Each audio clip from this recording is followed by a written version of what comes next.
美联储还要加息75个基点，2024年可能才会降息。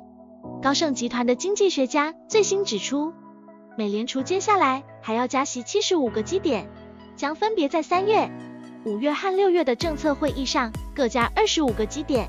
以应对当前表现更为强劲的经济扩张。美东时间周二，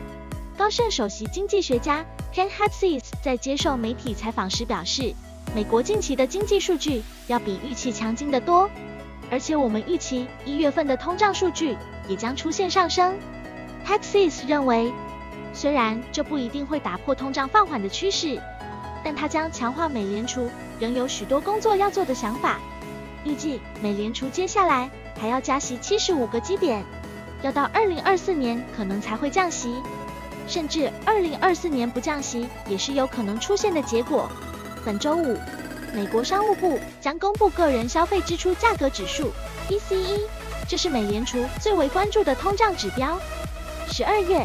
PCE 较上年同期上升 5%， 升幅低于11月的 5.5%， 而1月 PCE 环比料将上涨 0.5%，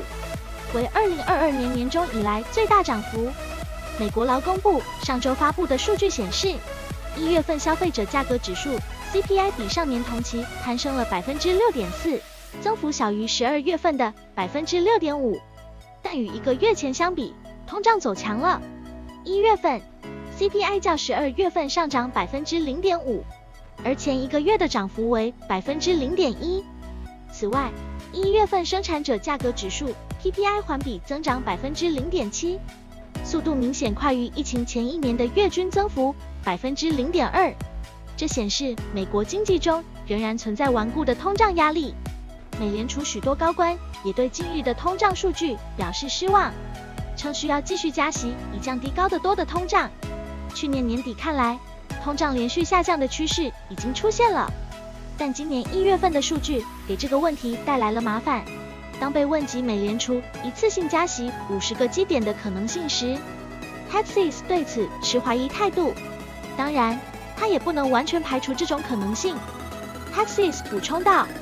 如果美联储真的在3月份加息50个基点，